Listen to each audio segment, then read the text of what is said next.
caso de la luz, pero también, por ejemplo, el tema de la inseguridad, que veíamos que se implementaba un nuevo plan, el número 18, pero veíamos que en el mes de mayo habían cerca de 400 homicidios solo en Caracas, donde se está aplicando el plan. Entonces, una gran crisis social, una gran crisis económica.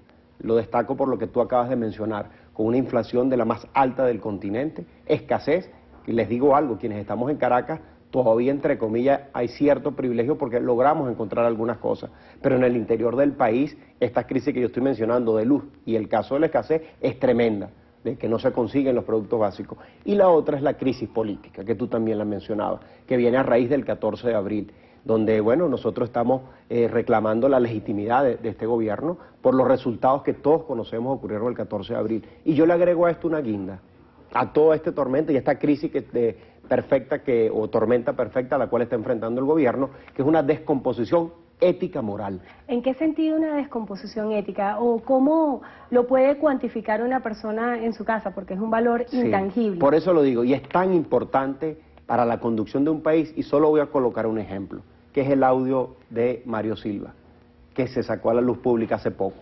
Allí se ve cómo quienes están en el poder, lo que nosotros denominamos los enchufados, lo único que hablan es cómo nos repartimos el botín y del pueblo no se habla nada. Y por eso yo destaco allí esa gran crisis ética, moral que tiene este gobierno y que viene a complementar toda la crisis que estoy planteando. Hasta ahora Mario Silva ha desconocido este audio y es pertinente por parte de las instituciones ratificar si es veraz o no esta información.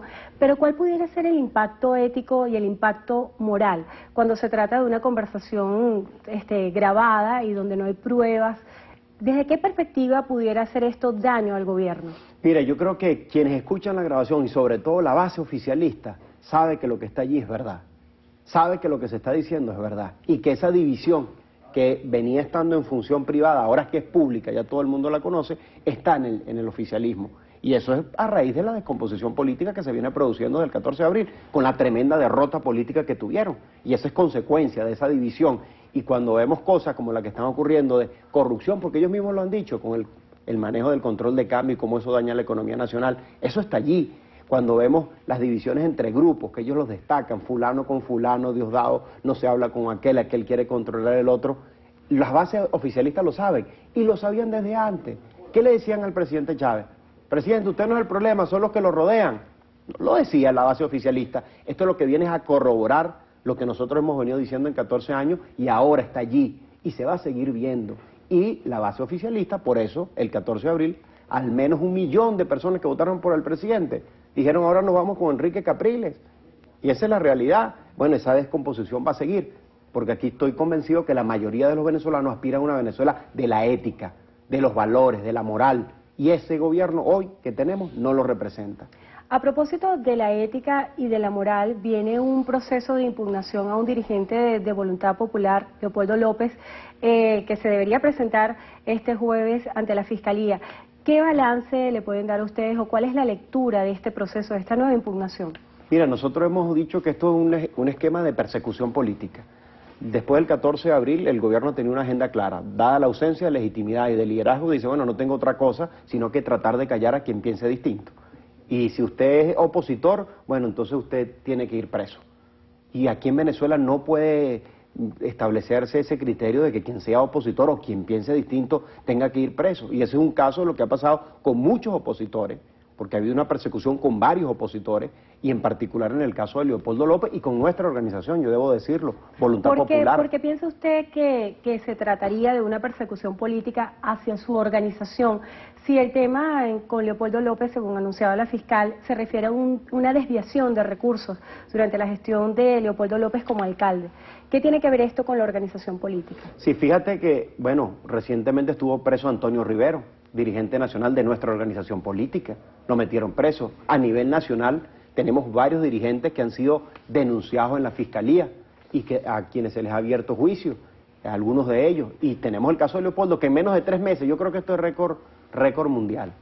Yo creo que no existe ningún otro venezolano que en 3 meses se haya imputado 2 veces ya. Y ese caso que ellos destacan es el refrito del año 2002, donde Leopoldo, siendo alcalde, decidió transferir una partida para pagarle a los médicos, a los bomberos, a los trabajadores de la alcaldía. Eso fue lo que hizo, y que la propia Contraloría de este gobierno dijo que aquí no había habido daño patrimonial ni ningún problema. Entonces lo sacan, como no tienen otra cosa, lo vuelven a sacar. Entonces en menos de 3 meses, segunda imputación. Y simplemente lo que están buscando, sembrar miedo, intimidar, callarnos. Y Leopoldo lo ha dicho, voy a dar la cara y la voy a seguir dando, y este jueves estaremos en la Fiscalía nuevamente dando la cara. Pero esto resume lo que ha sido un poco el gobierno en estas últimas semanas, que es la persecución a quien piensa distinto. Y esto lo que nos hace a nosotros es fortalecernos para construir esa Venezuela que nosotros queremos. Y lo veo particularmente con nuestra organización, por lo que te mencionaba. Son 2 dirigentes nacionales, uno que estuvo ya preso, y este tiene la segunda imputación en menos de 3 meses.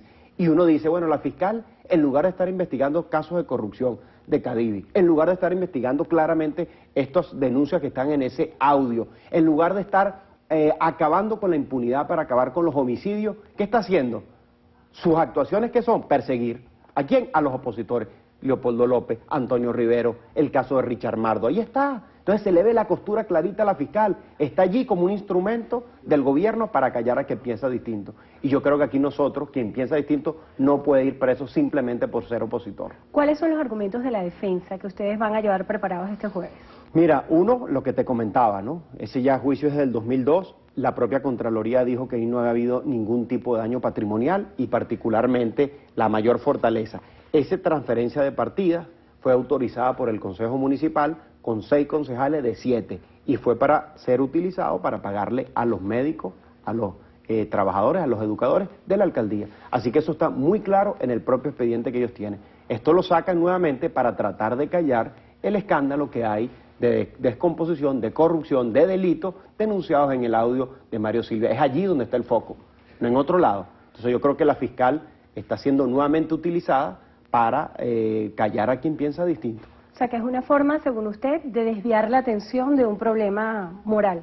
Sin duda alguna que es una manera de desviar la atención a este escándalo que sale con el audio de Mario Silva, que por cierto esta semana se anuncia pues que va a haber el segundo audio, y el gobierno dice, bueno, hay que tratar de desviar la atención y la discusión de este problema. ¿Cuántos audios quedan pendientes? No, ahí se ha anunciado uno nuevo. ¿Pero quedan más? O sea, pueden venir más, porque cuando uno lo ve, dice, bueno, esto se ha estado grabando. O sea, que cuando tú tienes una persona que le está reportando a alguien en Cuba, relacionado con el gobierno de Cuba, donde ves que se denuncian casos de corrupción, personas de altos funcionarios con su familia, cuando ves que denuncia la división que hay dentro del sector oficial, tú dices, tienes que haber muchísimos más, muchísimos más. Entonces yo creo que una de utilizar el caso de Leopoldo López, creo que está enfocado para tapar la descomposición ética moral que hay dentro del gobierno. Bueno, se nos agotó el tiempo. Damos las gracias a Carlos Beque por habernos acompañado. Él es dirigente